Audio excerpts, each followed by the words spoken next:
ప్రపంచ వాణిజ్యాన్నే మార్చేయగల ఒక ప్రాజెక్ట్. దాని గురించి ఒక్కసారి ఆలోచించండి. అదే India Middle East Europe economic corridor. షార్ట్గా చెప్పాలంటే IMEC. మరి ఇంత పెద్ద ప్రాజెక్ట్ ఇది నిజంగానే ఓ కొత్త సిల్క్ రోడ్లా మారుతుందా, లేకపోతే ఊరికే కలగానే ఉండిపోతుందా? పదండి దీని గురించి వివరంగా చూద్దాం. ఈ ప్రాజెక్ట్ని అనౌన్స్ చేసినప్పుడు అబ్బో, ప్రపంచమంతా ఎంత ఎగ్జైట్మెంట్ వచ్చిందో తెలుసా? స్వయంగా అమెరికా ప్రెసిడెంట్ జో బైడెన్ ఏమన్నారంటే ఇది నిజంగా చాలా పెద్ద విషయం అని. ఆయన మాట వింటేనే అర్థమవుతుంది దీని ప్రాముఖ్యత ఏంటో. అయితే ఇది కేవలం ఓ ట్రేడ్ రూట్ మాత్రమే కాదు, అంతకు మించి దీన్ని ఒక మోడర్న్ సిల్క్ రూటుగా చూశారన్నమాట. అంటే ఎన్నో దేశాలను, సంస్కృతులను కలుపుతూ ప్రపంచమంతటికీ మేలు చేస్తుందని చాలా పెద్ద ఆశలే పెట్టుకున్నారు. ఈ కారిడార్ ఉద్దేశం కేవలం సరుకులు అటూ ఇటూ పంపడమే కాదు, ఇంధనం అంటే ఎనర్జీ, అలాగే డేటా, వీటన్నింటికీ ఒక మెయిన్ హైవేలా ఉండాలని ప్లాన్ చేశారు. సింపుల్గా చెప్పాలంటే 3 ఖండాల ఎకానమీస్కి ఇదొక లైఫ్ లైన్ లాంటిది. ఈ పార్ట్నర్షిప్ ఎకనామికల్గా ఎంత పవర్ఫుల్ అనేది ఈ నెంబర్ చూస్తే చాలు. ఈ ప్రాజెక్టులో ఉన్న దేశాలన్నీ కలిపితే మొత్తం ప్రపంచ జీడీపీలో సగానికి సగం, అంటే 50% వాటా వీళ్లదే. సరే, ఇంత పెద్ద ప్రాజెక్ట్ కదా, ఇది గ్లోబల్ లాజిస్టిక్స్ని అంటే సరుకు రవాణా వ్యవస్థని ఎలా మార్చేయాలని అనుకుందో ఇప్పుడు వివరంగా చూసేద్దాం. ఇప్పుడు ఈ మ్యాప్ చూడండి. ఇదే IMEC ప్రపోజ్ చేసిన రూట్. ఇందులో సముద్ర మార్గాలు, అలాగే హైస్పీడ్ రైల్ మార్గాలు 2 ఉంటాయి.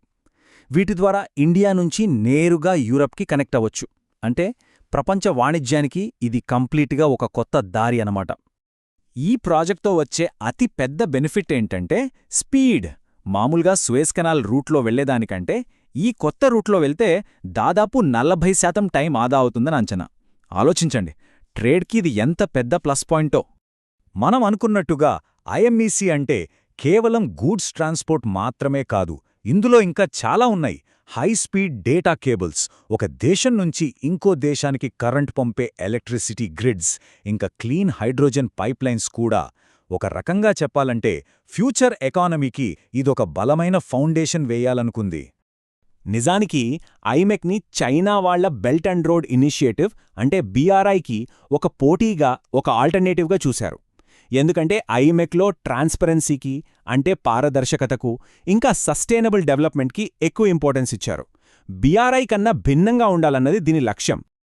అన్నీ బాగున్నాయి కదా, మరి ఇంత గొప్ప ప్లాన్ ఎందుకు ఆగిపోయింది? అసలు ఏం అడ్డంకులొచ్చాయి? ఇప్పుడు దీని వెనకున్న జియోపాలిటికల్ ప్రాబ్లమ్స్ ఏంటో చూద్దాం. ఇంత పెద్ద పెద్ద మాటలు చెప్పి మొదలుపెట్టారు గదా, మరి ఎందుకు ఒక్క అడుగు కూడా ముందుకు పడలేదు? అసలు సమస్య ఎక్కడొచ్చింది? ఈ టైంలైన్ చూస్తే మనకొక క్లారిటీ వస్తుంది. చూడండి, సెప్టెంబర్ 2023లో ప్రాజెక్ట్ అనౌన్స్ చేశారు. కానీ ఆ నెక్స్ట్ మంతే అక్టోబర్లో గాజా యుద్ధం మొదలైంది. ఆ తర్వాత నవంబర్లో రెడ్ సీలో హౌతీల దాడులు. అంతే, ఈ 2 దెబ్బలతో ప్రాజెక్ట్ మొత్తం ఫ్రీజ్ అయిపోయింది. అయితే కేవలం యుద్ధమే కారణమనుకుంటే పొరపాటే.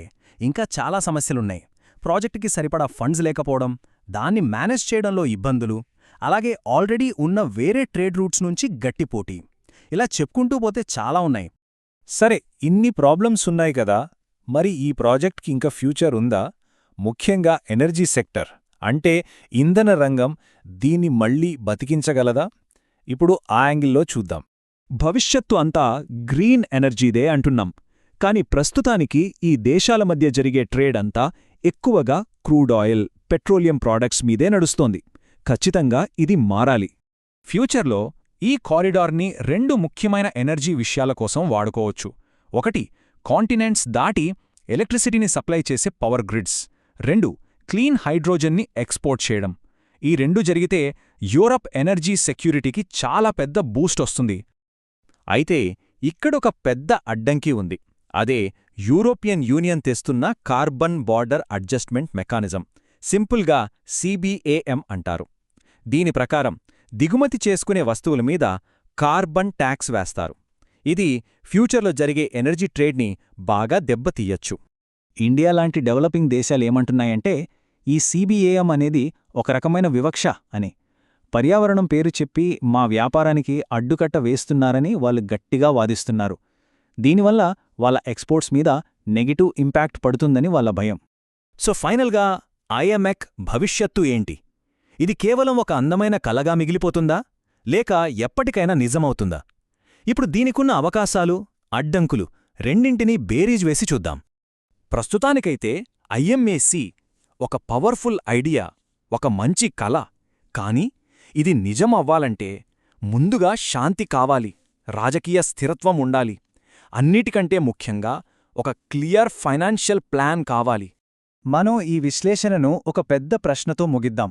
ఈ రోజుల్లో ప్రపంచం ముక్కలు ముక్కలుగా విడిపోతోంది కదా, ఇలాంటి టైంలో డబ్బు, వ్యాపారం లాంటి ఆర్థిక ప్రయోజనాలు దేశాల మధ్య ఉన్న రాజకీయ గొడవలను దాటి నిలబడగలవా? ఈ ప్రశ్నకు దొరికే సమాధానంలోనే ఐఎంఈసీ భవిష్యత్తు ఆధారపడి ఉంది.